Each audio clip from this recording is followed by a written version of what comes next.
Alright, it's December 26th. I'm in Guam for the solar eclipse.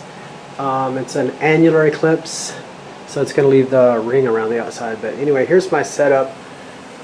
I asked for a room that faces west because the eclipse is happening as the sun is going down. I brought my telescope tripod. I was going to do some astronomy stuff while I was here, but the sky wasn't that great last night. It was kind of milky. There's the head in there. So I got all my equipment for that, but I'm not going to end up using it. I'm just using some regular camera tripods. Got another camera here for totality.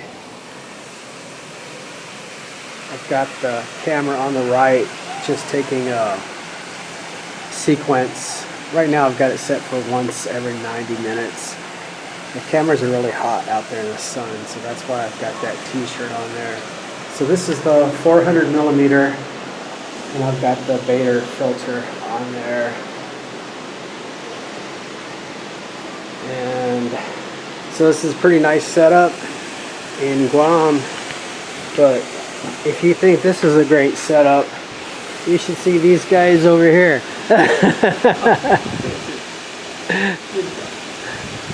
Nice, serious Takahashi mount there. Sweet. So it has started. Let me snap off a new picture here. There we go. Need to center that up. But yeah, Guam. We'll check in later. Man, I tell you, this is the way to do eclipse chasing. Having the view right from the balcony of your room. Let's check on it. Let's take a new shot. Oh, it's getting really low. We'll adjust that.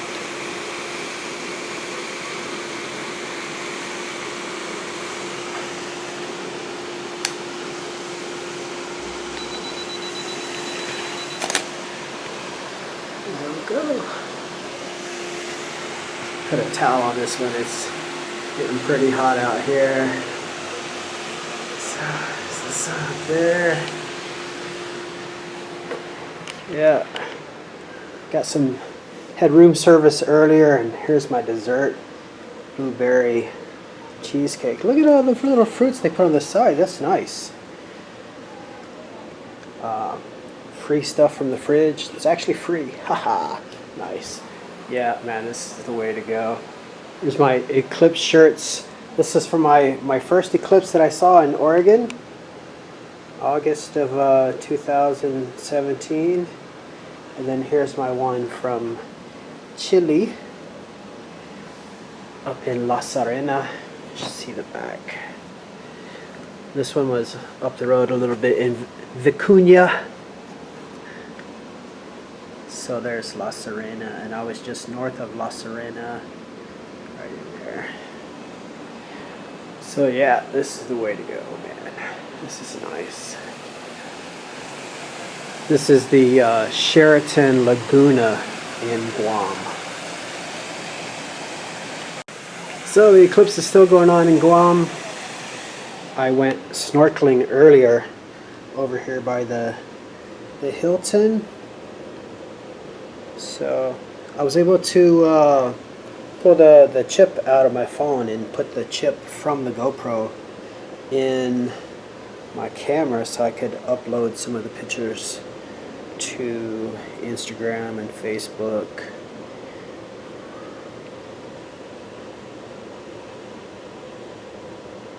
Oh, that one there, there was an octopus. Yeah, right away, like within the first 10 minutes I was out there. Found an octopus. So that's the film that I'm using for the to block the sun for the cameras, the GoPros, from snorkeling earlier. Man, I was out there for like 2 hours. I actually wore the skin off of my toe.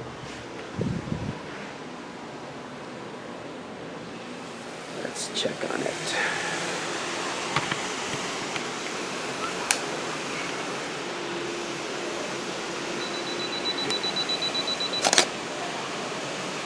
There we go. So this is what it's gonna do. So I started at 3:30. So this is the cool phase here, where it's gonna be the equivalent of a total eclipse, except the moon will be too far away from the Earth to totally block the sun. So we'll have a little little ring around the outside of the sun that'll still be exposed. So that's coming up in another about 45 minutes. All right, back in Guam. Here we are. Let's check in on the eclipse again. Let's take another shot.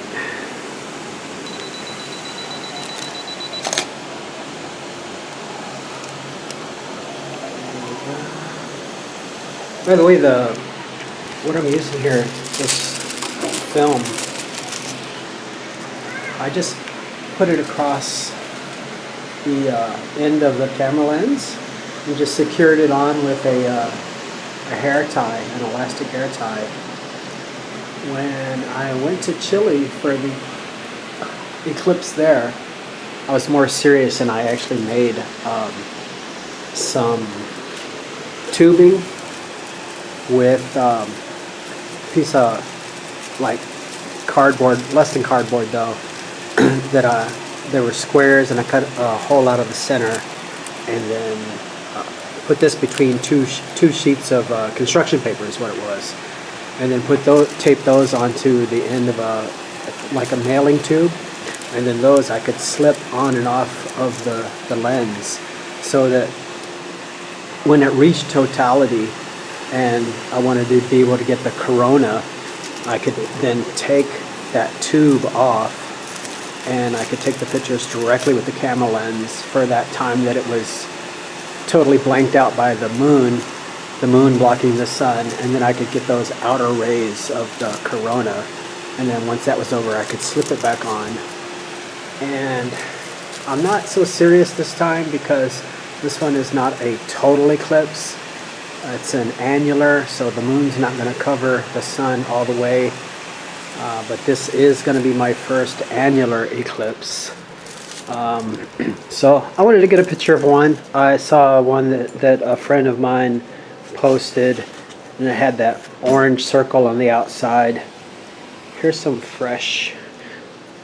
This comes in a tube, and then you cut it. So this is nice and clean, fresh. So another eclipse coming up a year from now. It's going to be in Chile and Argentina. Since I went to Chile last time, I think I might go to Argentina this time. Plus it's a little more favorable in Argentina this time. Alright, I was just sitting here devouring that cheesecake, and all of a sudden it just felt funny. The sun, the shadows are starting to be kind of funny now. So let's check on it.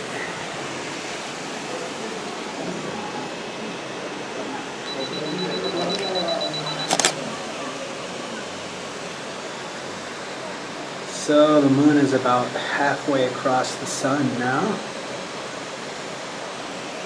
So I guess the amount of sun coming down now is probably more than half,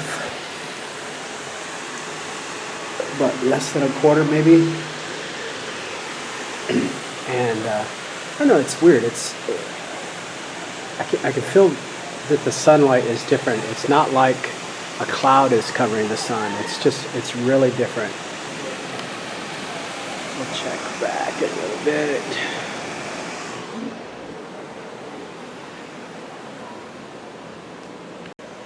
All right, we're getting close. Look how subdued the shadows are now.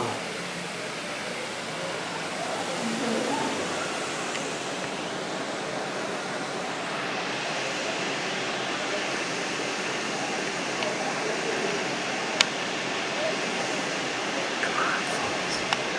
There it is. Focus.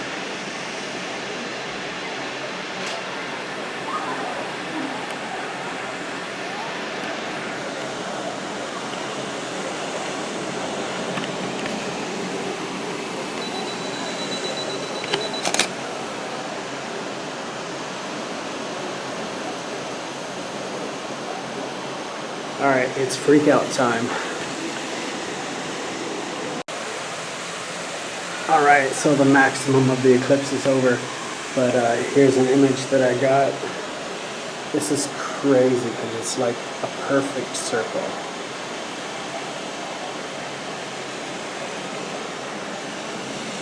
And let's see, let's get a fresh image.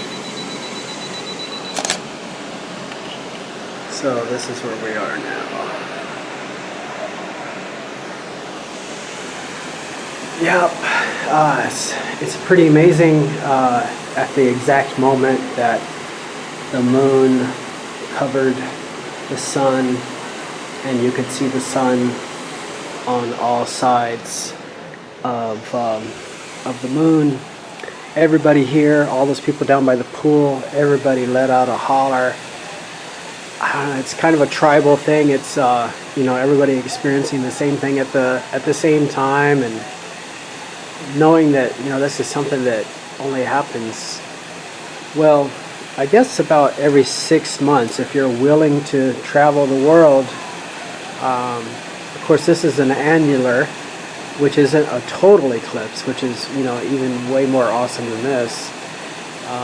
So we just had the one in Chile and Argentina in July, and the next total is going to be in December of next year. So this is December of 2019, so December of 2020 there will be one in Chile and Argentina again. And this annular that we just had the day after Christmas 2019 here in Guam, there's going to be another one that will be visible in northern India, across China, and down to Taiwan. I'm kind of thinking about going to Taiwan for that.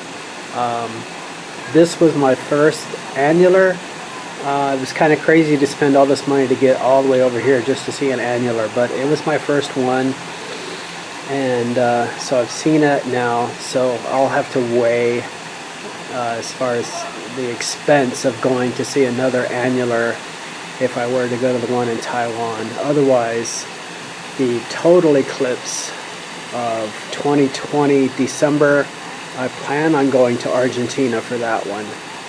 And so yeah, the sun is going to be setting, and the eclipse will not be fully over before the sun sets.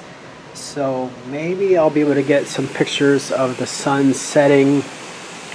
Hopefully I'll be able to take the filter off and get some sunset pictures with a little gap taken out of the sun as it sets. There's not any clouds. I don't know about how red the sun is going to get, and hopefully it'll set over the water. When I looked at the ecliptic last night using Google Sky Map, it showed that the ecliptic was further out this way, but I don't know, it's almost looking like the sun's probably going to set about there where the factory is. We'll see. Yeah, it was pretty amazing, but then there's that feeling after it's done, after the moon gives way and starts leaving the other edge of the sun, that feeling that, oh man, it's over, you know, I want it again. So that's the addiction of sun chasing, solar eclipse chasing.